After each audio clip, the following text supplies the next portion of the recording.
방송에서 제공하는 투자 정보는 투자 판단에 대한 조언입니다. 방송에서 제공하는 주식의 가치, 가격 상승 및 가격 하락에 대해서는 방송사에서 보장하지 않습니다.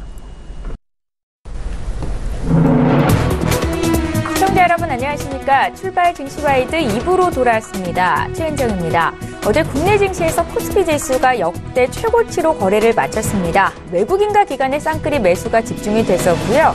코스피 지수는 0.95% 상승한 2,562로 거래를 마쳤습니다. 장중에는 2,564선까지 올라서기도 했었고요.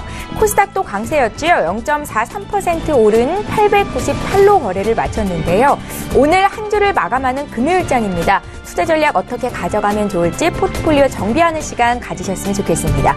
저 2부 시간에는 시청자 여러분들을 위해서 종목 추천은 물론이고 상담도 도와드리고 있습니다. 샵 0082번으로 문자 보내주시면 되겠고요. 건당 100원의 정보 이용료가 부과됩니다. 지금 시각이 8시 51분을 막 넘어서고 있는데요. 오늘도 개장 전에 시초가 공략주부터 듣겠습니다. IBK 투자증권의 박성환 차장 전화로 만나볼게요. 차장님 안녕하세요. 네, 안녕하십니까? 예, 오늘도 개장 전에 추천주를 한 종목 들어봐야 될 것 같은데요. 어떤 종목 보셨습니까? 네, 최근에 IT 대형주에 대한 관심이 계속적으로 높아야 된다고 생각합니다. 오늘 종목은 삼성전기입니다. 투자 매력은 상반기에 돋보일 것으로 보는데요. 주 고객 플래그십 스마트폰의 저기 출시 효과, 즉 갤럭시 S9을 이야기하고요. SLP와 듀얼 카메라 등 부품 사양 진화가 예정되어 있고, MLCC는 스마트폰 사양 고도화와 자동차 전장화 추세를 배경으로 호황 사이클이 지속될 수 있습니다. 5G의 수요로도 볼 수 있는데요. 통신 장비 쪽으로도 MLCC 관련된 수요가 급증할 수 있기 때문에 MLCC는 스마트폰, 자동차 전장, 그리고 5G 이렇게 이끌어갈 수 있는 모습입니다. 올해 영업이익은 전년 대비 87% 증가한 5,800억 추정되고 있고요. 특히 1분기는 1,500억 정도로 전분기 및 전년 동기 대비 대폭 호전될 것으로 봅니다. 갤럭시 S9형 부품 출하가 예년보다 1개월 이상 빠른 1월 초부터 본격화됐고요. 대당 매출이 $60에 근접하는 수준까지 증가할 것으로 봅니다. 구체적으로 HDI가 부분적으로 SLP로 전환되면서 판가와 더불어서 고객 내 점유율이 상승하고 있고, 갤럭시 S9 플러스 모델이 듀얼 카메라를 채용할 것으로 예상되고 있기 때문에 카메라 모듈의 제품 믹스가 향상되고 있고요. MLCC는 말씀드렸던 고용량 등 고부가 제품 비중이 20%로 상승할 수 있습니다. SLP는 업계 선도의 패키지 기판 기술력에 기반하면서 수율 이슈를 극복하고 있고요. 주요 고객 내 입지를 강화할 수 있습니다.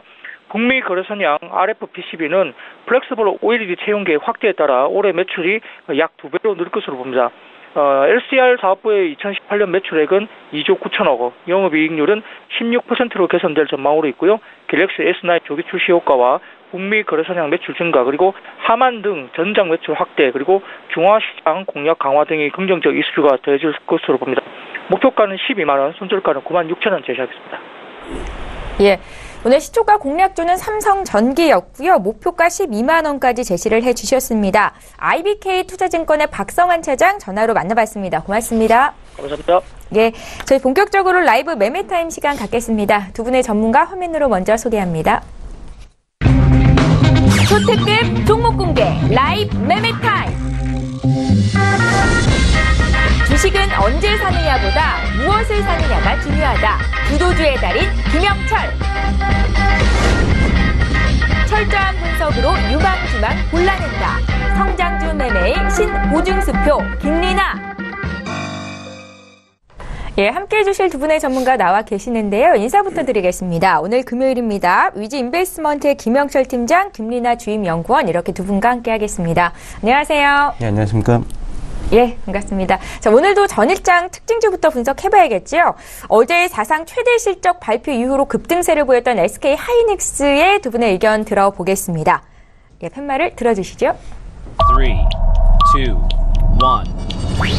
예, 다소 어닝 서프라이즈 수준의 실적을 발표한 SK 하이닉스 두 분 모두 지금 굿 의견을 주셨는데요. 김영철 팀장님. 일단은 나쁘지 않다라고 이제 좀 볼 수가 있겠습니다. 그러니까 예. 삼성전자랑 SK 하이닉스 같이 묶어서 보는 게 좀 좋을 것 같은데요. 일단 뭐 반도체 업황 자체가 뭐 하드랜딩에 대한 우려감으로 고점 대비 큰 폭으로 이제 좀 조정을 받았었던 그런 부분들인데, 실질적으로 실적을 오픈해 보니 서프라이즈 수준이었고, 다음 분기, 다다음 분기 뭐 그 전망에 대한 이슈들이 분명히 발생을 하고는 있지만 실적 대비 가격적인 부분들로만 놓고 본다라고 하면은 뭐 사실 비싸지 않고 사지 않아야 될 이유는 없다라고 이제 좀 보고 있습니다. 근데 워낙 이제 시장에서 이거 말고 코스닥이나 기타 이제 성장주에 대한 관심이 높다 보니까 그쪽으로 이제 수급이 좀 쏠리지 못하는 그런 부분들이 있어서 차익 실현이 좀 많이 나왔었던 그런 부분들인데 뭐 어쨌든 외국인들 쪽 기관 쪽 수급 보면은 어쨌든 전일 가격대가 단기 저점을 형성을 해서 그 가격 이하로는 쉽게 빠지지 않을 가능성이 좀 높기 때문에 뭐 충분히 포트폴리오의 일정 비중은 넣어두는 거는 괜찮다라고 이제 좀 판단하고 있습니다. 그 반도체 업황 고점 논란에 주가가 많이 못 갔었는데 이 같은 우려는 좀 잦아드는 건가요?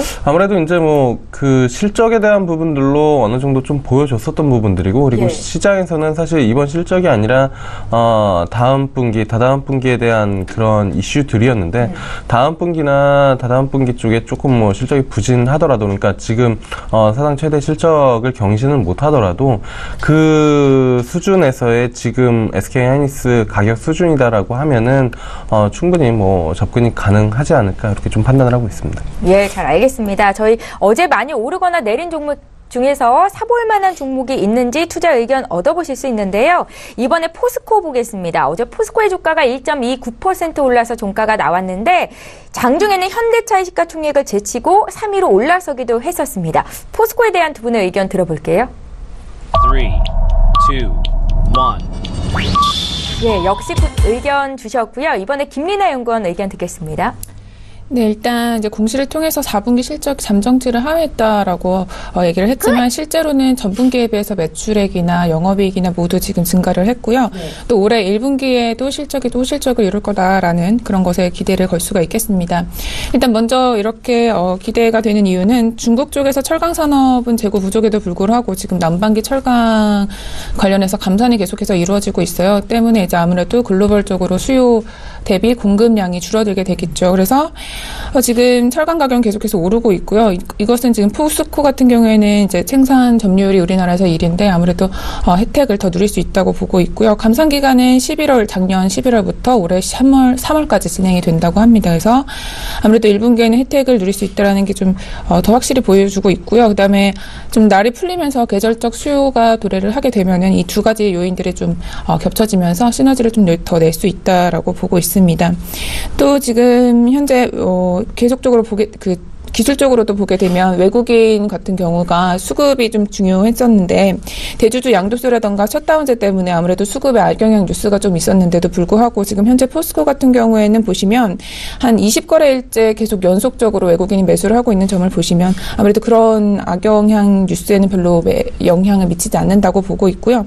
대부분의 좀 종목들이 주가가 부담을 달릴 때 이렇게 퍼가 낮은 이런 가치주들에게 좀 투자를 해보시는 게 좋을 것 같습니다. 예, 포스코에 대한 두 분의 의견 역시 굿이었다는 거 다시 한번 정리해드리고요. 저희 다음 종목 보겠습니다. 삼성 엔지니어링인데 지금 4흘 연속 오르고 있고요. 어제 종가 기준으로는 6%대 급등이 있었습니다. 전날 태국 국영 석유회사의 자회사와 플랜트 건설 계약을 맺었다라는 소식이 있었는데요. 이 같은 소식에 좀 강세 움직임이 나타났던 거고요. 두 분의 의견 들어볼게요. 3, 2, 1. 예, 이번에는 두 분 모두 부정적이시네요. 김영철 팀장님. 뭐 저는 개인적으로 아직 이쪽 플랜트 쪽 그리고 뭐 조선 쪽 뭐 같이 이제 겸하고 있는 이쪽 업황에 대한 부분들은 사실 잘 못 믿겠다라는 의견이거든요. 그리고 좋아질 것으로는 예상을 하고는 있지만 만약에 좋아진다라고 하면은 탑픽은 뭐 현대중공업이나 현대미포조선이 되지 않을까 이렇게 좀 판단을 하고 있고 뭐 삼성 엔지니어링, 삼성중공업 그리고 이제 뭐 기타 건설사들 이쪽에 대한 부분들은 개인적으로는 아직까지는 좀 보수적인 입장이다라고 이제 좀 보고 있습니다. 그나마 이제 접근을 해보자라고 하면 기계업종까지는 조금 괜찮겠지만 플랜트 쪽 그리고 이제 뭐 건설 이쪽으로는 아직까지는 뭐 업황이 확실히 확인됐다라고 이제 조금 확인하기는 좀 어렵고요. 물론 이제 동트기 전이 가장 어둡고 이제 뭐 업황이 좋아지기 전에 가장 뭐 좀 부진한 그런 부분들은 있긴 하지만 확인하고 들어가도 개인적으로는 늦지 않다라고 이제 좀 판단하고 있기 때문에 좀 보수적으로 접근하는 게 좋지 않을까 이렇게 좀 보고 있습니다.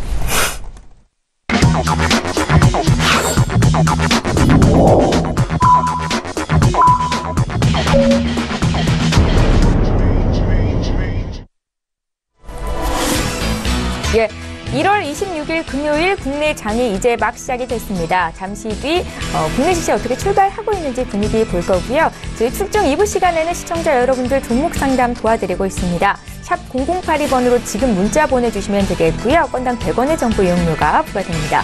자, 앞서 미국 뉴욕 증시에서 다우존스 지수와 S&P 500 지수가 또다시 사상 최고치를 경신하면서 거래를 마쳤었는데요. 오늘 국내 증시 움직임 어떨지 지금 시장 분위기 함께 보겠습니다. 코스피 시장으로 함께 가보시죠.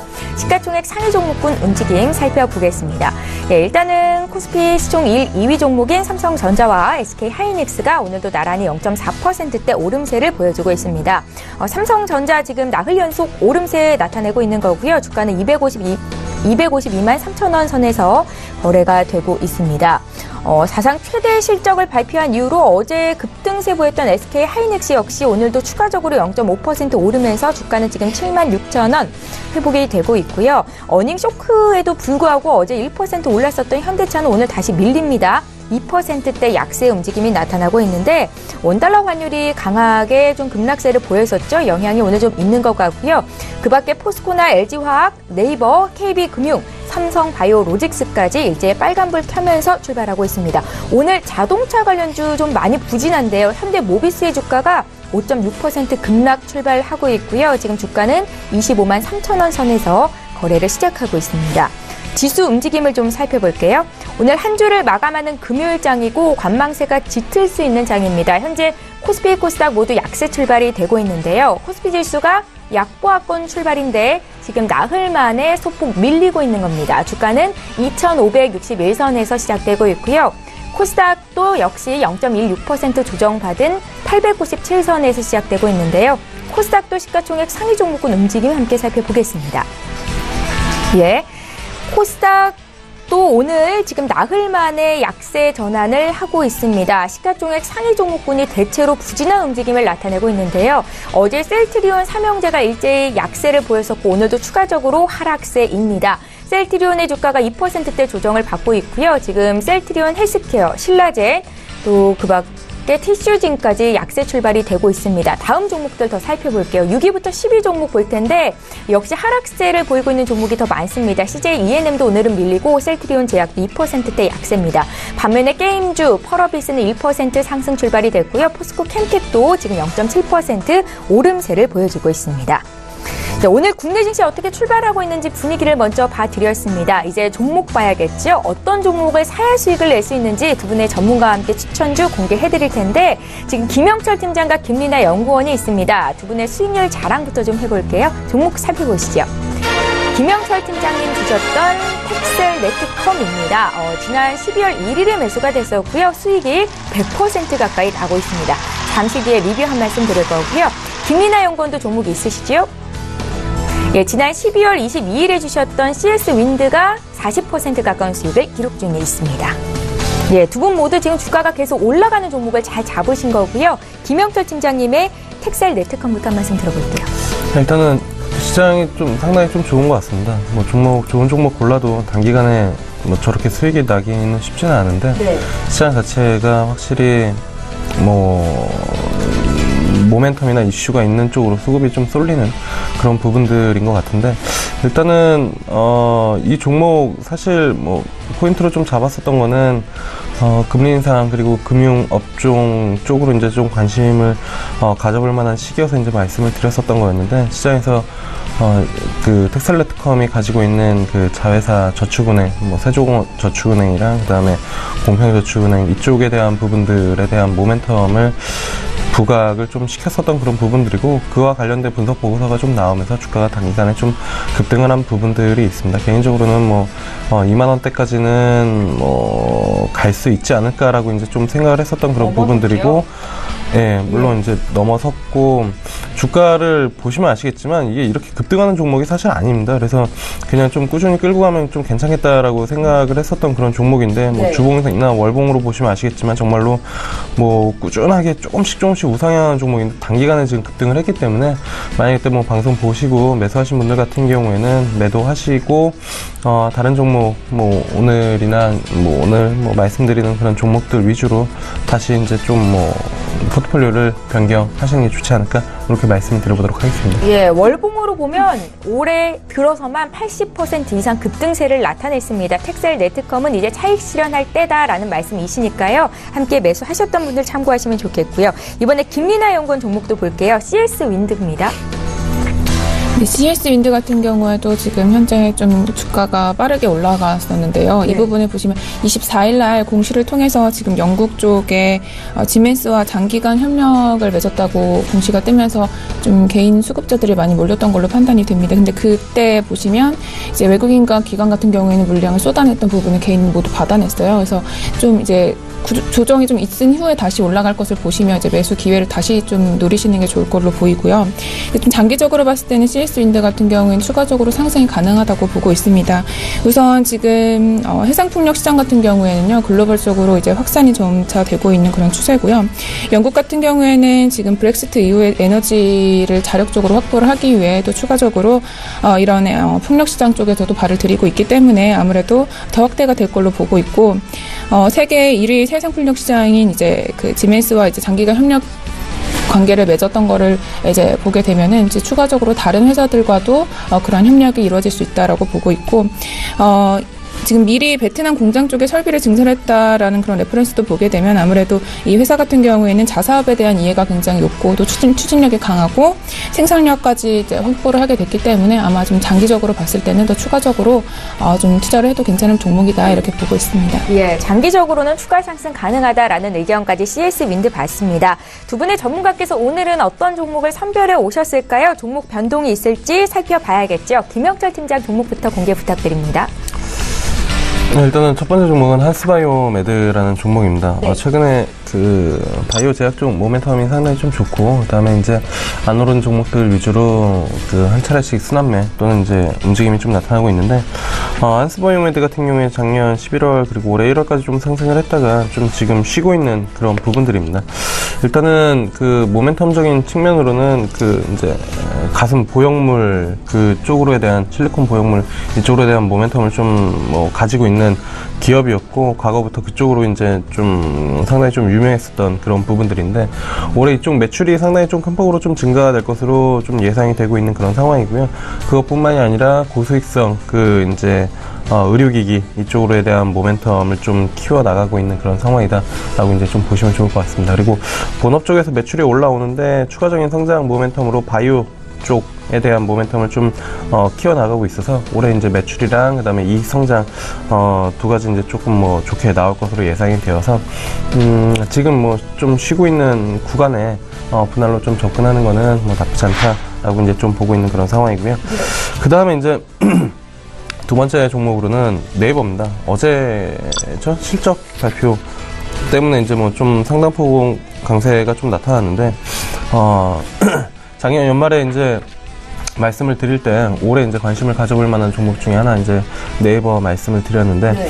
작년 한 해가 이제 그러니까 카카오의 한 해였다라고 하면은 올해 같은 경우에는 어쨌든 네이버 쪽에 대한 모멘텀을 좀 가져보자, 그러니까 관심을 좀 가져보자라고 말씀을 드렸었고, 말씀드린 대로 실적 잘 나왔습니다. 그리고 2017년도에 주가가 지속적으로 좀 박스권이었기 때문에 올해 이제 시장에서 조금 작년에 카카오가 좀 셌는데 그거를 올해 다시 밀자니 여의도나 증권사에서도 부담스러울 거고, 그렇다라고 하면 사실 시장 지위력 1위를 가지고 있는 네이버, 모바일 쪽이 좀 약하긴 하지만 그 부분들을 AI 쪽으로 타개하려는 그런 모멘텀을 좀 가지고 있는 그런 상황이기 때문에 이쪽에 대한 뭐 성장성을 충분히 볼 수 있다라고 보고 있고요. 뭐 그때도 말씀드렸지만 올해 100만 원 한번 뭐 충분히 넘길 수 있다라고 이제 좀 말씀을 드렸는데, 1월 10일 날 97만 5천 원 찍었었는데, 이건 올해 뭐 100만 원을 거의 간다라고 개인적으로는 보고 있습니다. 그래서 뭐 이런저런 종목들 좀 변동성 많고 그런 이제 뭐 움직임 크고 잘 모르는 그런 기업 사시는 것보다 뭐 지금 사서 올해 뭐 기대 수익이 한 10% 15% 정도 되시는 분들이라면 그냥 네이버 사서 편안하게 보시고 계시면 될 것 같고요. 혹시 자제분들이나 아니면 본인이 어느 순간 인터넷 웹상에서 또는 모바일상에서 네이버가 아니라 다음을 통해서 뭔가를 검색하고 계시다, 그때 뭐 매도를 하시면 좋을 것 같고요. 그 전에는 사실 뭐 누구나 대부분 뭐 기본 메인 창이 네이버 쪽이기 때문에 그 부분이 바뀌지 않는 이상 네이버의 시장 지위력은 그렇게 쉽게 사라지지 않을 거고 이익단도 그렇게 쉽게 낮아지지 않을 것이다 라고 이제 좀 보고 있기 때문에 네이버는 뭐 충분히 매수를 할 만하다 이렇게 좀 보고 있고요. 그 다음에 이제 뭐 말씀을 드릴 종목은 안랩입니다. 안랩 사실 뭐 지난 시간에도 말씀을 드렸지만 오명을 좀 벗어보자라고 이제 말씀을 드렸던 것 같은데요. 이제 정치 테마주 쪽에 대한 오명을 좀 벗고 실질적으로 기업 가치 그리고 기업 기술력으로만 놓고 본다라고 하면은 사실 뭐 정부에서 어쨌든 블록체인에 대한 부분들은 지속적으로 가상화폐는 안 되지만 뭐 안 된다라고 하는 건 아니지만 가상화폐는 뭐 정확한 뭐 코멘트는 크게 내리고는 있진 않지만 블록체인은 오케이다라는 부분들이거든요. 그리고 블록체인이 된다라고 하면 결국에는 보안에 관련된 부분들이 가장 좀 중요한 부분들이고 국내에서 뭐 가장 뭐 이쪽 그 바이러스나 아니면 보안 패치 쪽으로는 뭐 시장 지위력을 가지고 있는 부분들이기 때문에 안랩이면은 충분히 뭐 접근이 가능하다라고 이제 좀 보고 있고요. 그리고 이제 거기에 플러스 알파로 뭐 정치적인 이슈가 붙으면은 상승을 강하게 할 수 있는 그런 재료도 가지고 있는 그런 부분들 그거를 빼더라도 뭐 충분히 관심을 가져볼 만하기 때문에 보신다라고 하면은 좋을 것 같고요. 목표가는 한 65,000원 정도 보시면 좋을 것 같고 손절가는 좀 짧게 뭐 55,000원 정도 잡으시면 되지 않을까 이렇게 좀 보고 있는 그런 상황입니다. 네. 그리고 이제 다음으로 말씀드릴 종목은 사람인 HR인데요. 사람인 HR도 어쨌든 오늘 그 일간지 면에서도 뭐 나왔었던 것 같은데 정부 쪽에서 지속적으로 이제 좀 시도는 하고 있지만 성공하지 못하는 게 뭐 청년 일자리 관련된 그런 이슈들인데 그쪽을 통해서 어쨌든 뭐 지속적으로 이 사업을 하고 있는 사람인 HR 같은 경우에는 정부 정책의 수혜도 받을 수도 있고 그렇지 않더라도 어쨌든 취업 시장을 이제 그 구직자와 그 다음에 구인하는 분들을 매칭시켜주는 뭐 좋은 일을 하고 있는 그런 기업 중에 하나죠. 그렇기 때문에 장기적으로는 꾸준하게 좀 관심을 가져볼 만하다라고 이제 좀 보고 있고요. 단지 이제 시장에서 좀 관심이 많이 없고 거래량이 많이 없는 게 조금 단점입니다. 근데 나름 뭐 자체적으로 그 매칭 서비스나 아니면 새로운 서비스들을 지속적으로 좀 뭐 진행시켜 나가고 있기 때문에 그쪽 모멘텀이 부각이 된다라고 하면은 저는 충분히 뭐 관심을 가져볼 만하다라고 이제 좀 보고 있는 그런. 어제장에서 7%나 급등이 있었잖아요. 어떤 예. 이슈가 있었습니까? 아무래도 이제 뭐 정부 정책에서 무슨 코멘트가 좀 나온 것 같기도 하고요. 그 다음에 아마 고점 돌파하면서 네. 수급이 한번 몰림이 좀 나타난 것 같습니다. 23,000원대가 지속적으로 좀 저항을 받던 그 자리인데 그 자리가 이제 돌파가 되면서 매수가 좀 들어온 부분들이고요. 그 다음에 이제 뭐 외국인이랑 뭐 외국인 쪽에서 이제 뭐 매수가 좀 들어오면서 그런 부분들이 있었다. 근데 사실 뭐 단기적인 부분들보다는 이 종목은 조금 길게 가져가는 그런 부분들, 왜냐면 거래량이 많이 없기 때문에 사실 거래량 없는 종목은 밸류로 접근을 해가지고 끌고 가야 되는 그런 종목입니다. 사실 뭐 텍셀레트컴도 그랬고 이따가 설명한 경동 나비엔도 그랬지만 거래량 많이 없을 때 뭐 먼저 종목을 좀 찾아서 포트폴리오에 일정 비분 좀 넣어두면은 언젠간 뭐 꽃을 피우고 계좌에 수익을 주는 그런 종목들이 좀 있기 때문에 그러한 관점으로 사람인 HR을 좀 보시면 좋지 않을까 이렇게 좀 보고 있고요. 네. 그 다음에 이제 마지막으로 다섯 번째로 말씀을 드릴 종목은 예, 휴온스입니다. 지난주에도 한번 말씀을 드렸고 어제장에 한번 신고가를 좀 기록을 했었던 그런 부분들인데 일단은 중국 쪽에 대한 모멘텀을 좀 키워나가고 있는 그런 상황이고요. 그 다음에 본업 자체도 잘 이끌어가고 있는 그런 부분들이어서 그 히알루론산 쪽에 대한 모멘텀 그리고 거기에 플러스로 보톡스 관련된 부분들 요거를 이제 그 같이 갖춰 나가고 있는 그런 부분들이고 모멘텀 쪽은 좀 중국 쪽에서도 발생이 될 수 있는 그런 부분들이기 때문에 그러한 모멘텀을 본다라고 하면은 어쨌든 휴온스도 충분히 뭐 접근이 가능하다. 그리고 이 종목도 역시나 이제 뭐 코스닥 150에 들어가 있는 그런 종목이기 때문에 코스닥에서도 뭐 시총 사이즈 어느 정도 좀 되고 그리고 최근에 이제 그 보톡스 관련해가지고 휴젤 그리고 메디톡스 움직임이 좀 나타났고 대웅제약은 나보타 이슈로 좀 조정을 받았는데 어쨌든 뭐 그럼에도 불구하고 휴온스는 뭐 그 이익을 같이 좀 향유할 수 있는 그러한 이제 그 파이를 같이 나눠 먹을 수 있는 그러한 이제 사업 영역을 좀 가지고 있기 때문에 충분히 뭐 접근이 가능하다 이렇게 좀 보고 있는 그런 상황입니다. 예.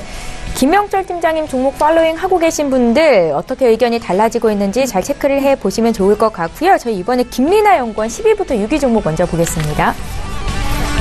네, 우선 첫 번째로 말씀드릴 종목은 우리은행입니다. 네. 은행 같은 경우에는 이제 주수입원이 이제 순이자 마진이죠. 대출이랑 예금 금리 차이로 이제 수입을 벌어들이고 있는데 지금 현재 은행의 이 순이자 마진의 증가세가 좀 뚜렷하게 확인이 되고 있습니다. 아무래도 시장 금리의 추세를 좀 감안을 하게 되면은 더 추가적인 상승이 가능하다고 보고 있는데 금리 인상은 이제 속도의 문제지 아무래도 한 번 더 이제 금리 인상에 대한 가능성이 짙기 때문에 우리은행을 보고 있고요. 그다음에 현재 4분기 컨센서스도 이제 실적이 시장 예상치에 부합을 하면서 지배수 주주 순이익도 전년 동기 대비해서 한 77% 정도 증가를 했다고 보고 있습니다. 두 번째로는 금호타이어와 관련된 이슈인데요. 지금 현재 금호타이어 같은 경우가 이제 산업은행이랑 우리은행에 이미 지금 채무 이행 의무가 남아 있어요. 그래서 산업은행이랑 우리은행이 지금 그 채무 만기를 좀 연기한 상태인데요. 이후에 이제 다시 매각을 하게 되면 일부 충당금 비용이 다시 환입이 되면서 우리은행 같은 경우에는 이 비용이 자산에 좀 연결이 되면 운영을 좀 더 효율적으로 하는데 활용이 될 수 있을 거다라고 보고 있습니다. 다음으로는 지금 그 자본 대비해서 여신 돈을 빌려주는 일이 규모가 다른 시중은행 대비해서도 우리은행이 굉장히 규모가 가장 높습니다. 근데 최근에 기업 실적들이 좋게 나오면서 대손 비용률이 좀 안정화 추세에 있기 때문에 아무래도 지금 우리은행 같은 경우에는 ROE의 상승폭이 좀 더 크게 나타나고 이런 부분을 보시게 되면은 좀 구조적으로 탄탄하게 쌓아가고 있는 그런 은행이다 이렇게 보시면 되겠고요. 좀 이제 최근에 사실 악재로 그 CEO 관련해서 사임 관련해서 좀 주가가 좀 부진했던 부분이 있는데 지금 좀 그 부분이 좀 해소가 되면서 추가적으로 좀 다시 올라갈 수 있는 그런 단계가 되지 않았나 이렇게 보고 있습니다. 다음 종목은 이제 덴티움인데요. 네. 덴티움은 저번에도 한번 말씀을 드렸었는데 일단 지금 중국에서는 거의 시장 점유율이 3위를 기록을 하고 있고 뭐 중국을 포함해서 중동이라던가 인도, 독일, 러시아 등에서도 지금 현지 법인을 모두 운영을 하고 있습니다. 임플란트 솔루션을 제공하고 있는 그런 기업이고요. 덴티움을 말씀드린 첫 번째 이유는 지금 작년에 4분기에 매출액과 영업이익이 모두 증가를 했는데 영업이익 같은 경우에는 160%나 증가를 했습니다. 지금 이 매출에 기여한 것으로는 이제 수출이 굉장히 두드러졌는데 러시아랑 중동 쪽의 수출이 굉장히 많이 두드러지면서 매출의 증가를 기여를 했습니다. 두 번째로는 지금 2018년도 7월부터 이제 임플란트 관련해서 보험 정책이 바뀌잖아요. 그래서 원래는 자기가 부담을 해야 되는 금액이 50%였는데 지금 30%로 좀 줄게 되면서 아무래도 좀 수혜자들이 늘게 되면은 고객사가 더 확대가 될 걸로 보고 있고요. 그다음에 고령화 추세에 따라서 국내에서도 아마 보험 수혜자가 더 늘어나게 되면은 덴티움과 같이 이제 이런 임플란트 사업을 하고 있는 그런 기업에는 수혜로 작용을 할 수 있다. 그래서 점유율이 더 확대될 거다 이렇게 보고 있습니다. 세 번째로는 지금 동종업종 대비해서도 굉장히 주가가 저평가되어 있습니다. 안정적인 이익 실현에 따라서 주가는 좀 리레이팅 단계의 국면에 접근을 했다고 보고 있기 때문에 추가적인 주가 상승이 가능하다 이렇게 보고 있고 목표가 같은 경우에는 86,000원, 손절가는 68,000원으로 대응을 하시면 되겠습니다. 네, 8위 종목은 이제 종근당입니다. 종근당은 코스피에 상장되어 있고 1조 3천억 원 정도 규모의 시가총액을 보유하고 있는데요. 뭐 종근당 같은 경우에는 뭐 워낙에 유명한 이제 제약회사니까 국내 분들은 다들 아실 것 같고 일단 종근당을 말씀드리는 이유는 이제 올해 좀 추가적으로 외형 성장이 좀 기대가 되고 있습니다. 유한양행으로부터 지금 프리베나 13주라는 그 약품의 그 판권을 가지고 왔는데요. 이 부분은 지금 새롭게 종근당이 백신 사업에도 진출을 하겠다라는 이런 신호로 받아들이고 주고 있습니다. 그래서 좀 더 확대가 되면은 이제 지금 이 약 같은 경우에는 2014년도에도 이제 최다 수입액을 기록했던 그런 완제 의약품이기 때문에 종근당 같은 경우에는 이미 보유하고 이미 이제 튼튼한 자본을 바탕으로 해서 이런 백신 사업에도 추가적으로 좀 성장이 기대되고 있다 이렇게 보고 있고요. 네, 두 번째로는 지금 현재 류마티스 관절염 치료제가 지난해 4분기 임상 1상을 마무리를 했고 2상을 준비 중에 있고, 그다음에 희귀질환인 헌팅턴 증후군 치료제 같은 경우에도 지금 임상 1상 승인 신청서를 이미 제출을 완료한 상태입니다. 그래서 임상에 이제 들어가게 되는데 지금 임상이 이제 순항 중이라는 게 확인이 됐고요. 지금 최근에 이제 상위 제약사들이 뭐 유한양행이라든가 한미약품이라든가 종근당 같은 경우가 지금 계속적으로 이제 투자 비용을 늘리고 있는데, 이런 부분을 보시면은 상대적으로 이제 과감한 투자를 통해서 향후의 성장성을 더 도모하고 있다, 이렇게 판단을 하게 되겠고, 이런 아까 말씀드렸던 신제품 같은 경우가 지금 유럽과 미국에서 모두 임상이 진행 중인데 순항을 하고 있다라는 레퍼런스를 감안하게 되면 아무래도 글로벌 제약사들과도 기술 수출을 하는데 협약을 맺을 수 있다, 이렇게 보고 있어서 향후의 어떤 성장성이 더 기대되는 종목이다, 이렇게 보고 있습니다. 네. 7위 종목은 일단 휠라코리아입니다. 휠라코리아는 이제 대표적인 브랜드로 필라라는 브랜드를 가지고 있는 그런 의복 판매하고 있는 회사고요. 저번에도 일단 말씀드렸었는데 주가가 아직까지는 크게 상승을 못했기 때문에 또 매수 시점으로 좀 노려볼 수 있어서 한 번 더 이제 말씀을 드리게 됐습니다. 일단 첫 번째로는 지금도 굉장히 많이 추운데 이제 좀 빠르게 추위가 찾아오면서 이 패딩 관련한 매출이 굉장히 늘어나고 있고요. 그다음에 소비 심리가 조금씩 회복이 되면서 아무래도 이 의복 회사 같은 경우에도 좀 수혜를 받고 있는 부분이 있습니다. 그러니까 현재 지금 패딩 같은 경우에는 이 할인된 가격이 아니라 수절에 지금 정상가 리오더가 계속해서 진행이 되면서 정상가 판매율이 굉장히 상승했다는 부분이 확인이 되고 있고, 또 4분기에는 저마진 유통 채널을 이미 구조조정을 하면서 그런 영업적인 효율성을 좀 더 추진했다는 부분도 긍정적입니다. 두 번째로는 지금 휠라코리아 같은 경우가 지금 미국의 골프류 업체인 아쿠슈네트라는 회사가 있는데요. 그래서 인수를 했었습니다. 지난해 3, 4분기쯤에 인수를 했는데 이게 지금 신제품이 굉장히 판매율이 좋다고 합니다. 그래서 이 부분이 아무래도 휠라코리아에도 이익을 개선하는데 그런 기여를 하고 있어서 추가적으로 이렇게 성장이 기대가 되고 있고, 마지막으로는 지금 미국 법인세가 50% 미국 법인세를 내리게 되면서 지금 세제 개편한 수혜주로서 휠라코리아를 보고 있습니다. 지금 현재 휠라코리아 같은 경우에는 국내 말고도 미국 쪽의 법인 매출이 50%나 되기 때문에 아무래도 이런 세제 개편 관련해서는 수혜를 더 받을 수 있는 그런 기업으로 채택이 되겠고요. 목표가 같은 경우에는 95,000원으로 보고 있고 손저가는 81,000원으로 대응을 하시면 되겠습니다. 네, 마지막 6위 종목은 IHQ라는 회사입니다. 이제 IHQ는 오늘 처음 말씀드리는 회사인데요. 일단 미디어 관련주로 보고 계시면 되겠고, 이 IHQ 같은 경우에는 원래 딜라이트가 최대 주주였는데 지금 현재 매각을 추진을 하고 있다고 합니다. 그래서 매각 추진하고 있다라는 이슈는 악재가 아닌가라고 보실 수가 있는데, 그게 아니라 IHQ를 지금 노리고 있는 회사들이 많아요. 지금 현재 이동통신사 쪽에서도 인수가 가능하겠고, 그 다음에 OTT 서비스를 강화하기 위해서 플랫폼사들도 이 IHQ를 인수할 그런 가능성을 좀 검토를 하고 있습니다. 또 그 중에서는 미국의 월트 디즈니의 자회사인 ANE도 있고요. 그다음에 중국 쪽 플랫폼사인 쪽에서도 지금 좀 노려보고 있기 때문에 이 인수를 하게 되면은 아무래도 추가적으로 IHQ 같은 경우에는 몸집 자체가 불러지고 시너지를 좀 내면서 더 외형 성장을 할 수 있다라는 그런 기회가 있습니다. 두 번째로는 지금 인수 가능 회사 중에서 제가 아까 전에 ANE를 말씀을 드렸는데, ANE와 함께 지금 나이트폴이라는 미국 드라마를 방영을 했습니다. 이 미국 드라마 같은 경우 이거는 이제 ANA가 제작한 드라마인데요. 지금 현재 국내 5개 그 방송국에 송출을 하고 있기 때문에 아무래도 큰 회사와의 어떤 이런 시너지를 내게 된 것을 보게 되면 콜라보를 시작을 해서 브랜드 가치가 더 높아질 수 있다라고 판단이 되고 있고요. 마지막으로는 최근에 좀 스튜디오 드래곤과 같이 이런 미디어주들의 굉장히 관심이 높아지고 있어요. 뭐 평창 올림픽 이슈도 있고, 폴더블 폰을 좀 출시를 앞두고 있는데 이 폴더블 폰이 좀 출시가 되게 되면 아무래도 노출이 더 많이 될 수 있는 그런 종목으로 업종 섹터를 뭐냐라고 찾아보게 되면 미디어주가 될 수밖에 없기 때문에 지속적으로 이제 관심을 받을 수 있다라는 부분을 감안을 하게 되면 IHQ도 그러한 수혜를 입어서 주가가 추가적으로 상승할 수 있다라고 보고 있습니다. 그래서 목표가는 33,000원이고요. 손저가는 25,000원으로 대응을 하시면 되겠습니다. 예, 김민아 연구원님의 오늘 신규 추천주 IHQ까지 저희 먼저 들어봤습니다. 잠시 뒤에 5위부터 1위 종목도 공개해드릴 거고요. 이번에는 시청자 여러분들 보내주신 종목 상담 좀 도와드릴게요. 사이맥스 사신 분 1227님께서 적으셨는데요. 16,500원에 50% 비중 실으셨고요. 진단해달라고 적으셨네요. 김영철 팀장께 들어보겠습니다. 자, 일단은 사이맥스 말씀을 해주셨는데 16,700원이라고 말씀해 주셨잖아요.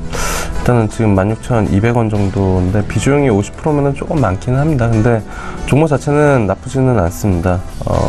실적 부분들 보시면 실적이 상당 부분 올라오는 그런 모습들이고, 올해 같은 경우에도 컨센으로 보면은 실적이 괜찮게 나올 것으로 좀 예상이 되고 있거든요. 로봇 관련된 모멘텀이나 기타 이제 모멘텀을 좀 보시면 좋을 것 같고, 올해 영업이익 예상이 한 300억 정도 잡히는 것 같아요. 그러니까 작년 실적 아직 안 나왔지만 한 230억, 그리고 2016년도가 70억 정도였는데 작년에 실적 성장세가 상당히 좀 컸고, 올해 같은 경우에도 한 30-40% 실적이 추가적으로 업될 것으로 좀 예상이 되고 있기 때문에 충분히 이전 고가 한 18,000원대까지는 충분히 좀 가능하지 않나 이렇게 좀 보고 있고요.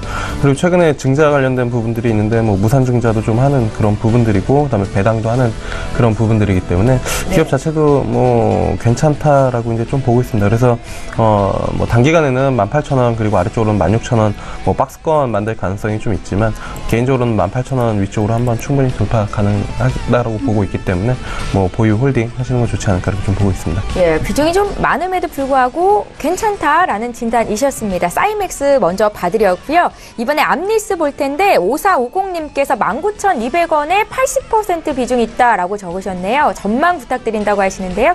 김민아 연구원께 드릴게요. 이 암리스를 언제 사셨는지 모르겠지만 19,200원에 매수를 하셨다고 하면, 만약에 지난주에 매수를 하셨다고 하면 매도 시점을 놓친 게 되겠고, 최근에 매수를 하셨다고 하면 매수 시점을 좀 잘못 잡았다고 판단을 드리고 싶습니다. 그리고 이제 80%나 가지고 계시다고 하는데 비중이 너무 많기 때문에 이런 종목에 80%나 투자를 한다는 거는 글쎄 저는 별로 좋게 보지는 않고요. 원래 기존에는 이 암리스 같은 경우는 통신사업을 하고 있는 그런 회사였는데, 최근에 이제 제약바이오 쪽으로 뛰어든다, 신사업을 진출한다, 이런 그런 뉴스 때문에 이제 개인 투자자들이 많이 몰렸을 거예요. 그런데 이런 제약바이오주를 좀 투자를 하시고 싶으시면 시총이 좀 큰 회사들 위주로 들어가시는 게 좋겠고, 암리스 같은 경우에는 통신사업을 할 때도 적자가 지속되었던 기업입니다. 그래서 아무래도 추가적으로 그런 신사업에서도 어떤 성장성을 나타내고 어떤 이익을 나타낼 수 있을지는 좀 불확실하기 때문에 이런 종목들에는 좀 들어가지 않는 게 좋을 것 같고요. 그다음에 추가적으로 지금 18,000원 선에서는 다시 한번 좀 오를 수가 있으니까요. 한 20일 이동평균선을 좀 보시면서 그때 반등했을 때 좀 모두 털어내버리는 그런 전략을 취하셨으면 좋겠습니다. 예, 저희 암리스까지 종목 상담 도와드렸습니다. 지금 시각이 9시 27분을 막 넘어가고 있고요. 국내 증시는 양지수가 모두 약세 전환이 됐습니다. 장중에 또 오르기도 했었거든요.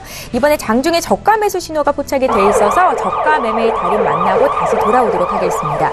DB금융투자의 김현겸 주식팀장 만나볼게요. 팀장님 안녕하세요. 네, 안녕하세요. 예, 오늘은 어떤 종목 분석하셨는지 들어볼게요. 네, 오늘 말씀드릴 종목은 SK 하이닉스고요. 어제 실적 발표했습니다. 실적 굉장히 잘 나왔고요. 지난 1년 실적을 보시면 매출액은 30조 원을 돌파를 했고, 영업이익은 13조 원을 돌파를 했습니다.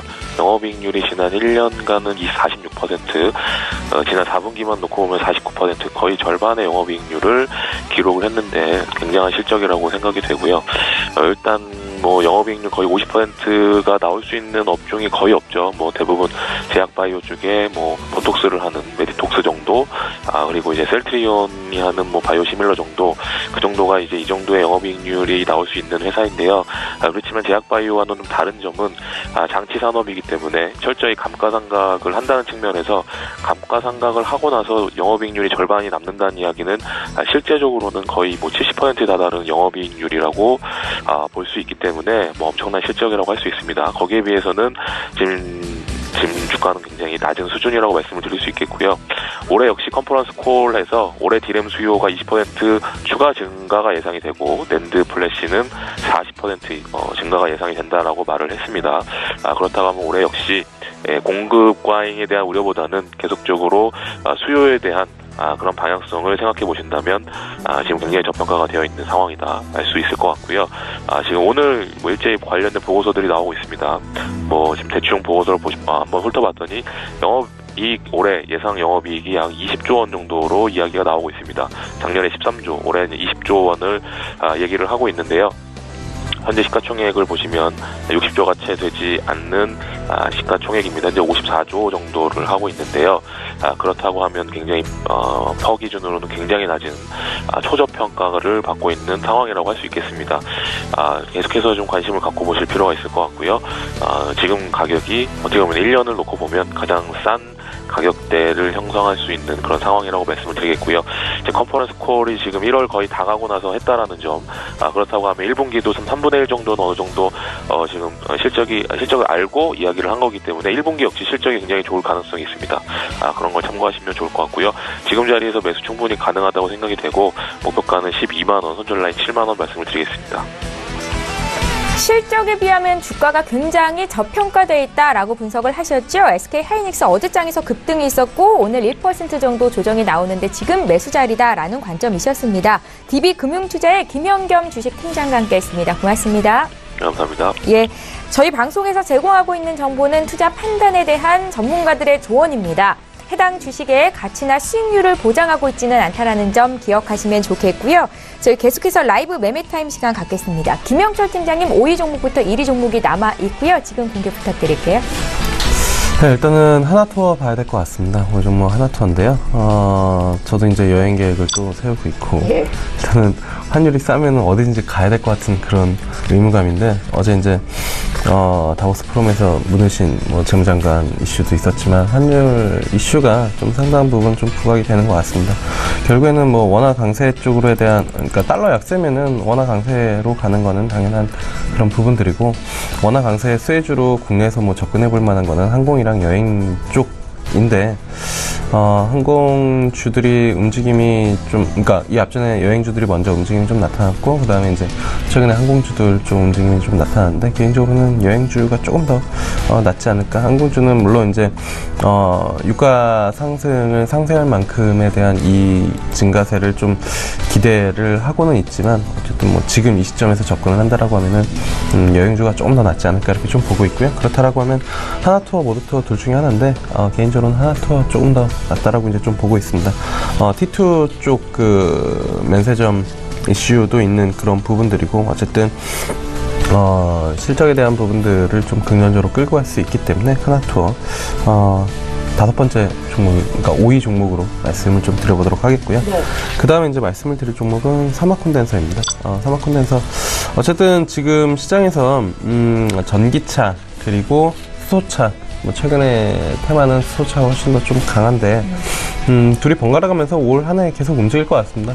작년은 이제 전기차의, 한 해였다라고 하면은 올해 같은 경우에 전기차, 수소차, 왔다 갔다 하면서 주가를 끌어올릴 가능성이 좀 있지 않을까 이렇게 좀 보고 있는데, 사마콘덴서는 전기차에 대한 모멘텀도 가지고 있고, 앞서도 삼성전기, 관심 종목으로 말씀을 해주신 것 같은데, MLCC 쪽에 대한, 원래 이제 본업 MLCC인데, 이게 이제 차량용 쪽에 이제 들어가면서 모멘텀을 키우고 있기 때문에 충분히 관심을 가져볼 만하다. 이렇게 좀 보고 있고요. 목표가는 한 65,000원 정도 보시면 될 것 같고, 손절가는 45,000원, 말씀을 드리도록 하겠습니다.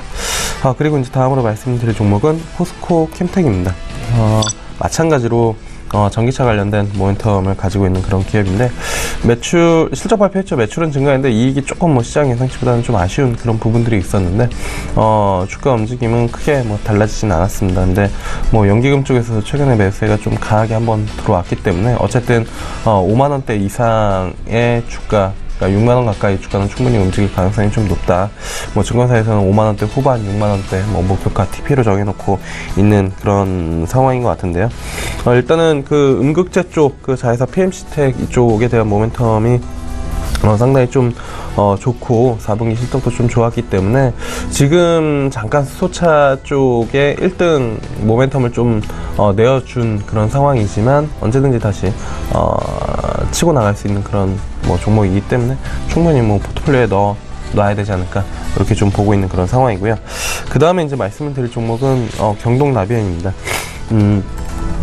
지난 연말에 그 5개 종목 말씀을 드리면서 중국 관련된 모멘텀으로 경동나비엔을 말씀을 드렸거든요.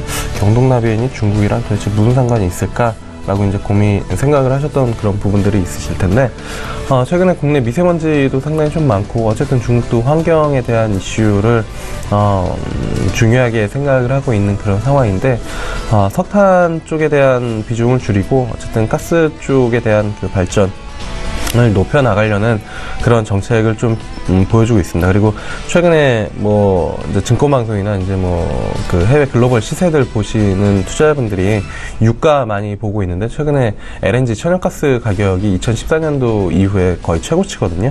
그 이유가 중국에서 가스를 쓰기 시작을 해서 그 수요가 끌어올리기 때문에 지금 그렇게 나타나고 있는 그런 상황이거든요. 예전에 뭐 중국에서 참치 먹기 시작하니까 진짜 참치 가격 올라가는 것처럼 그 13억, 14억 인구가 정말로 뭐 시작을 하기 시작하면 그 추세가 상당 부분 무서운 그런 부분들인데, 어쨌든 정부 정책적으로 그 석탄 그 이제 쪽을 줄이고 이쪽을 키워나간다라는 그런 부분들 본다라고 하면은 경동나비에는 안 갈래 안 갈 수가 없는 그런 부분들이거든요. 근데 처음에 말씀드릴 때도 아쉬운 점은 이제 거래량이었는데, 최근에 거래량도 좀 붙는 것 같습니다. 시장에서 이제 분석 보고서도 나오고 커버를 좀 많이 하는 그런 부분들이 있다 보니까, 뭐 전일 같은 경우에 신고가 한번 찍었는데, 그때 말씀을 드릴 때 이게 역사적 신고가가 65,000원대라고 말씀을 드렸는데, 여기는 충분히 넘길 거다라고 이제 뭐 말씀을 드렸었던 그런 부분들이고, 올해 연초, 그러니까 작년 연말에 말씀드렸는데, 올해 연초 대비 지금, 그러니까 작년 연말 대비죠. 한 21% 정도 상승을 했는데, 추가적인 상승 충분히 가능하다라고 이제 좀 보고 있거든요. 그래서 조금 뭐 길게 보시는 분들이라면 지금 이 시점에서도 충분히 가능하다. 그래서 경동나비엔 보시면 좋지 않을까, 이렇게 좀 보고 있는 그런 상황이고요. 경동나비엔의 기술력이 중국에서 인정을 받은 건가요? 네, 일단 실질적으로 중국에 수출을 하고 있고, 예. 중국의 이제 그 가스 보일러 수출 쪽에서는 국내에서 1위를 하고 있는 그런 상황이기 때문에, 뭐 이미 기술력은 미국이랑 그다음에 러시아 쪽에서 예전부터 이제 수출 쪽 모멘텀을 가지고 있었는데, 네. 가장 큰 시장이라고 할 수 있는 중국 쪽에 들어가면서 주가 더 뭐 관심이랑 부각을 좀 받는 것 같습니다. 중국 시장에서 차지하는 비중이 더 커질 거라는 말씀이세요? 네, 일단은 중국 이제 뭐 가스 보일러로 전환하는 그런 초기 단계이기 때문에 네. 당연히 뭐 모멘텀이 증가가 될 수밖에 없지 않을까 이렇게 좀 보고 있고요. 네. 목표가는 9만 원 정도 보고 있습니다. 지금 주가 대비 한 50% 정도는 추가적인 상승이 가능하다라고 이제 좀 보고 있는 상황인데요. 50% 갈 수 있을까라고 이제 뭐 생각을 하시는 분들도 있는데, 중국 쪽이 붙어가지고 실질적으로 중국에서 구매가 일어났을 때의 주가 탄력도는 과거에 뭐 락앤락이나 아니면은 화장품 관련된 종목들 보면은 50%가 아니라 두세 배도 밸류 프리미엄을 받고 움직였었던 그런 부분들이 있거든요. 그래서 경동나비에는 중국 프리미엄을 붙고 시장에서 정말로 더 많이 확인하기 시작하면은 모멘텀은 충분히 가능하다. 그래서 목표가는 9만원, 손절가는 5만원 정도 잡으시면 될 거다, 이렇게 좀 보고 있고요. 네. 마지막 종목은 크린앤사이언스입니다. 크린앤사이언스도 아마 14,000원대인가요? 15,000원대 한번 말씀을 좀 드렸었는데, 그 다음에 1월 15일날 이때 이제 뭐 그 미세먼지가 정말 주말에 상당 부분 크게 이슈가 있어서 떴다가 좀 차익 실험이 좀 강하게 나왔습니다. 근데 이 기회에 저는 이 종목 사야 된다라고 이제 좀 보고 있고요. 올해 공기청정기 관련된 종목으로 몇 종목 좀 보고 있는데, 크린앤사이언스, 그다음에 위닉스, 그다음에 뭐 오텍, 뭐 이런 종목들 좀 될 수가 있을 텐데, 그 중에서도 필터 쪽이 가장 좀 모멘텀이 크지 않을까, 이렇게 좀 보고 있습니다. 왜냐면은 이 크린앤사이언스는 한번 주가를 흔히 말해서 이제 해먹었다라고 표현을 하는데, 안 좋게 표현을 해서 그런 적이 거의 없는 그런 상황이거든요. 근데 위닉스나 오텍 같은 경우는 과거 주가 보시면 아시겠지만, 뭐 오텍은 캐리어 쪽 에어컨 모멘텀으로 한번 주가 이슈가 좀 있었고, 그 다음에 위닉스 같은 경우에는 공기청정기 말고 그 가습기 쪽, 그 다음에 제습기 이쪽으로 이슈가 한번 있으면서 주가가 한 번씩 움직임이 나타났었는데, 크린앤사이언스는 마찬가지로 테마주로서만 시장에서 좀 관심을 가졌었습니다. 그래서 뭐 공기 좀 안 좋거나 뭐 이제 이슈들이 있으면은 한 번씩 뭐 봄철 황사 5차로 주가가 움직임이 나타났었는데 그거를 좀 그 오명을 올해는 좀 벗어날 가능성이 상당히 좀 높다라고 이제 좀 보고 있어서 가장 좀 올해에 좋게 보고 있는 종목 중에 하나이거든요. 그래서 뭐 포트폴리오에 충분히 좀 넣어 놓으셔도 좋지 않을까 이렇게 좀 보고 있습니다. 예.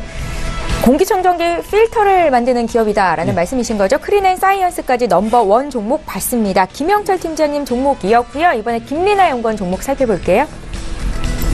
5위 종목은 한올시스템입니다. 네. 한올시스템은 지금 자동차 부품이랑 시스템을 제조하고 있는 회사인데요. 자동차 관련한 섹터들이 조금 부진하게 나왔을 때 한올시스템 같은 경우에는 뭐 그렇게 움직임을 크게 많이 변동이 없었습니다. 그래서 지금 섹터 내에서도 타 회사로 좀 구분짓는 실적까지 좀 좋게 나오고 있는데요. 지금 매분기 시장이 컨센서스에 기대에 맞춘 그런 충족시키면서 계속 실적이 나오고 있고, 이렇게 되고 있는 원인은 지금 친환경차 관련해서 신규 프로젝트가 계속해서 이어지고 있기 때문입니다. 지금 3분기까지만 해도 이 프로젝트 관련한 신규 수주 규모가 지금 누적 3억 달러 정도 되고 있습니다. 덕분에 4분기에도 영업이익이 증가했을 걸로 판단이 되고 있고요. 두 번째로는 지금 현재 전 세계적으로 지금 아무래도 친환경차 관련해서 핵심 부품을 어디로 공급처를 줄 것인가에 대한 그런 확보가 좀 이슈로 작용을 하고 있습니다. 근데 한올시스템 같은 경우에는 지금 전 세계적으로 전동식 컴프레서라던가 이런 기술력 부분이라던가 그다음에 대량 양산할 수 있는 그런 능력 쪽에서 인정을 받은 부분이 있기 때문에 아무래도 한올시스템 같은 경우 이런 신규 수주 프로젝트가 계속해서 이어질 수 있다라고 보고 있고요. 그럼 세 번째로는 아무래도 한올시스템이 지금 국내 고객사의 수라량이 좀 떨어졌지만 이미 한올시스템 같은 경우는 이 환율 리스크를 좀 해지하기 위해서 그런 이미 전략을 써서 매출 쪽을 안정화시킨 부분이 있고, 그다음에 원달러 환율은 좀 떨어졌지만 원유로 환율은 올라갔어요. 근데 한올시스템 같은 경우에는 유럽 쪽에서도 지금 매출이 증가를 하고 있거든요. 그래서 이런 부분을 보시게 되시면 한올시스템의 추가적인 1분기의 성장률도 좀 안정적이다 이렇게 판단이 되고, 네. 마지막으로는 지금 정부가 최근에도 미래형 자동차를 좀 조기 양산하기 위해서 자율주행차 관련해서 산업 생태계를 좀 적극적으로 육성을 하겠다 이런 발표를 했습니다. 그래서 아무래도 또 아세안 쪽이랑도 경제 협력을 좀 강화를 시키게 되면 신흥국 쪽으로도 한올시스템의 매출이 좀 안정적으로 이어지면서 좀 추가적인 주가도 상승할 수 있다라고 보고 있습니다. 그래서 목표가 같은 경우는 16,000원을 보면 되겠고요. 손절가는 12,000원으로 대응을 하시면 되겠습니다. 네, 4위 종목은 LF라는 회사입니다. LF는 이제 LG 상사에서 분할돼서 신설된 법인인데 닥스나 헤지스, 질 스튜어트 이런 의류 브랜드를 가지고 있는 그런 회사입니다. 우선 LF 같은 경우에는 4분기의 실적이 호실적을 기록했을 걸로 판단이 됩니다. 롱패딩 수요 열풍 덕분인데요. 아까 필라 코리아와 비슷한 요인이라고 보시면 되겠고, 아무래도 겨울 패딩류 같은 경우는 단가가 굉장히 높기 때문에 지금 영업이익을 개선하는 데 굉장한 기여를 하고 있고요. 그다음에 액세서리 카테고리에서도 지금 견조한 이익이 이어지고 있다는 게 확인이 됐고, 내수 의류 기업 중에서는 아무래도 영업 효율화를 하는 데 좀 성공을 했기 때문에 단기 이익 모멘텀은 가장 다른 의류 섹터 중에서도 가장 강할 것이다 이렇게 판단을 하고 있습니다. 두 번째로는 LF 같은 경우가 지금 식자재 유통산업도 같이 이제 하고 있는데요. 작년 2, 4분기에 그 모노링크라던가 뭐 구름의 F&B라는 그런 회사를 인수를 했습니다. 회사를 인수를 하면서 온라인 쪽의 판매 채널을 좀 다각화시켰는데 이 부분이 좀 중장기적으로 성장을 업그레이드 시킬 수 있는 그런 요인으로 추가적으로 좀 볼 수가 있겠고요. 그다음에 아무래도 다시 추워진 날씨에 좀 실적 발표 시즌까지 좀 겹치게 되면 아무래도 LF 쪽에 관심이 좀 집중이 되고, 또 다른 경쟁 동종 업종 회사 대비해서 지금 주가는 아직까지도 저평가 상태이기 때문에 좀 추가적으로 주가도 상승을 할 수 있다 이렇게 보고 있습니다. 그래서 목표가 같은 경우에는 4만 원을 보고 있고요. 손절가는 32,000원으로 대응을 하시면 되겠습니다. 3위 종목은 이제 V원텍입니다. V원텍 같은 경우에는 디스플레이 아픈 검사기를 제조하고 있는 그런 회사죠. 코스닥에 3천억 원 정도의 규모의 그런 시총을 가지고 있는데요. 우선 첫 번째로는 2차 전지 검사 장비 쪽에서 지금 성공적으로 진입을 했다라는 부분입니다. 그 배터리 안정성에 관한 이슈가 계속해서 나오고 있는데요. 이 스웰링 현상이라고 해서 계속 방전과 충전을 반복을 하게 되면 전해질 가스가 부는 현상이 일어나요. 근데 최근에는 아이폰 X와 8 같은 경우도 신제품인데도 불구하고 이런 스웰링 현상이 계속해서 일어났잖아요. 그래서 좀 고객 기업들이 고개를 돌리는 그런 부분도 있었는데, 그래서 아무래도 그런 회사들 같은 경우에는 이런 검사 장비 쪽에 좀 많이 치중을 해야 될 걸로 보이고 있어요. 근데 덕분에 지금 그런 현상을 덕분이라고 볼 수는 없겠지만 어쨌든 그래서 지금 10월과 11월에 계속적으로 2차 전기 검사 시스템의 공급이 계약이 이어졌고요. 그래서 향후에는 나중에 중대형 전지로 쪽으로도 확대가 되면서 VON택의 추가적인 매출 성장은 가능하다 이렇게 보고 있습니다. 두 번째로는 지금 LCD와 OLED 검사 장비 수주 역시 계속 지속적으로 성장을 하고 있다라는 부분인데요. 최근에 지금 작년에 8월부터 12월까지 지속적으로 중국 회사 쪽에 LCD 아픈 검사기를 수주를 했습니다. 또 플렉시블 OLED 마스크 장비 또한 이제 공급 계약을 맺었는데 이 플렉시블 OLED 쪽에서도 또 긍정적인 이슈가 있습니다. 아무래도 전반적으로 글로벌적으로 LCD에서 OLED 패널로 좀 채택을 거의 확정화되고 있는 부분이 있고 이 VON택 같은 경우에는 플렉시블 OLED 아픈 검사기에서 80%의 시장 점유율을 이미 확보를 해놓고 있기 때문에 추가적으로 매출이 상승할 수 있다는 부분을 보게 되면 더 기대가 되는 그런 기업이다 이렇게 보고 있고요. 마지막으로는 뭐 태양광 전지라던가 3D 스캐너 등의 다양한 영역 쪽으로도 또 검사 장비를 추가적으로 만들고 신사업을 지속해서 추구를 해나가고 있기 때문에 VON택 같은 경우에는 좀 관심을 가져도 괜찮을 종목으로 보고 있습니다. 목표가는 55,000원으로 보고 있고 손절가는 41,000원으로 보고 있습니다. 네. 네, 2위 종목은 이제 KG ETS라는 종목입니다. 이 종목 같은 경우에도 지난주에 한번 말씀을 드렸었는데 뭐 목표가를 제시를 안 해드렸었는데 추가적으로 좀 더 봐도 괜찮을 것 같습니다. 일단 이 동사 같은 경우에는 폐기물 처리업 관련한 이제 환경 사업을 하고 있는데요. 이 폐기물 사업 같은 경우에는 아무래도 정부 규제가 굉장히 심하기 때문에 진입장벽이 높아요. 그래서 이미 이 사업에 진출해와 있는 그런 기업이 더 수혜를 받을 수가 있고요. 지금 3분기에 양호한 실적에 이어서 4분기에도 굉장히 이제 실적이 이어질 걸로 보고 있는데 최근에 지금 폐미 게임물 사업에서 단가가 상승을 하면서 이 4분기 매출에 좀 기여를 했던 점이 확인이 됐습니다.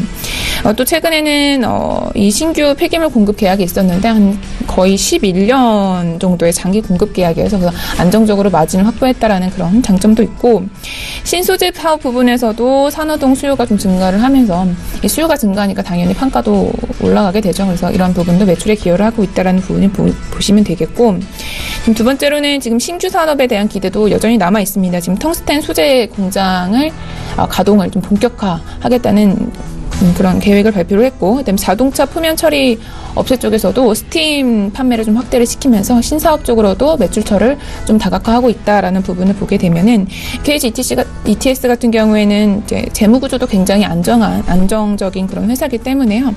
밸류에이션이 릴레이팅이 가능하다 이렇게 보면서 좀 관심 종목으로 보시면 좋겠습니다. 마지막으로는 오텍입니다. 네. 오텍은 특수 차량 제조하고 있는 그런 기업이죠. 앰뷸런스나 검진 진료 차량을 만들어내고 있는 그런 회사인데요. 이외에도 자회사들도 있습니다. 그래서 첫 번째로는 우선 4분기에 호실적을 기록할로 보고 있습니다.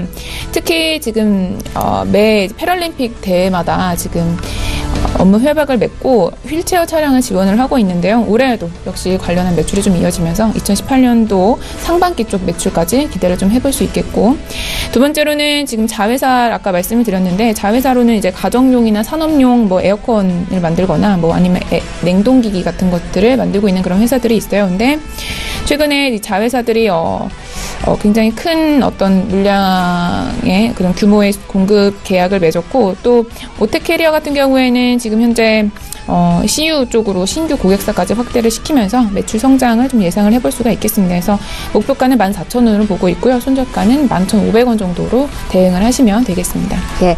자, 이렇게 해서 두 분의 전문가와 함께 오늘도 추천주 10종목씩 들어봤습니다. 다시 한번 종목 정리 도와드리죠.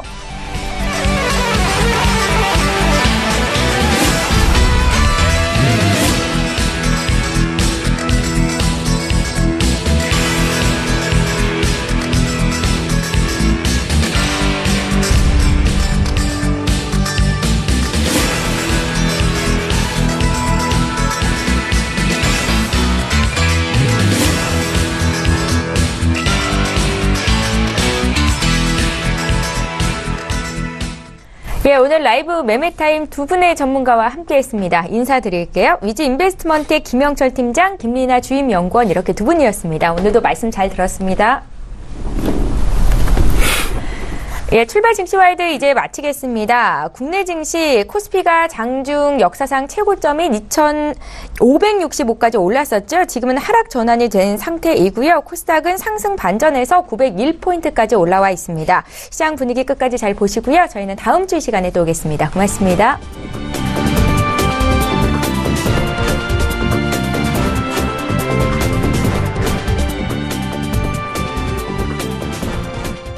본 방송에서 제공하는 투자 정보는 투자 판단에 대한 조언입니다. 방송에서 제공하는 주식의 가치, 가격 상승 및 가격 하락에 대해서는 방송사에서 보장하지 않습니다.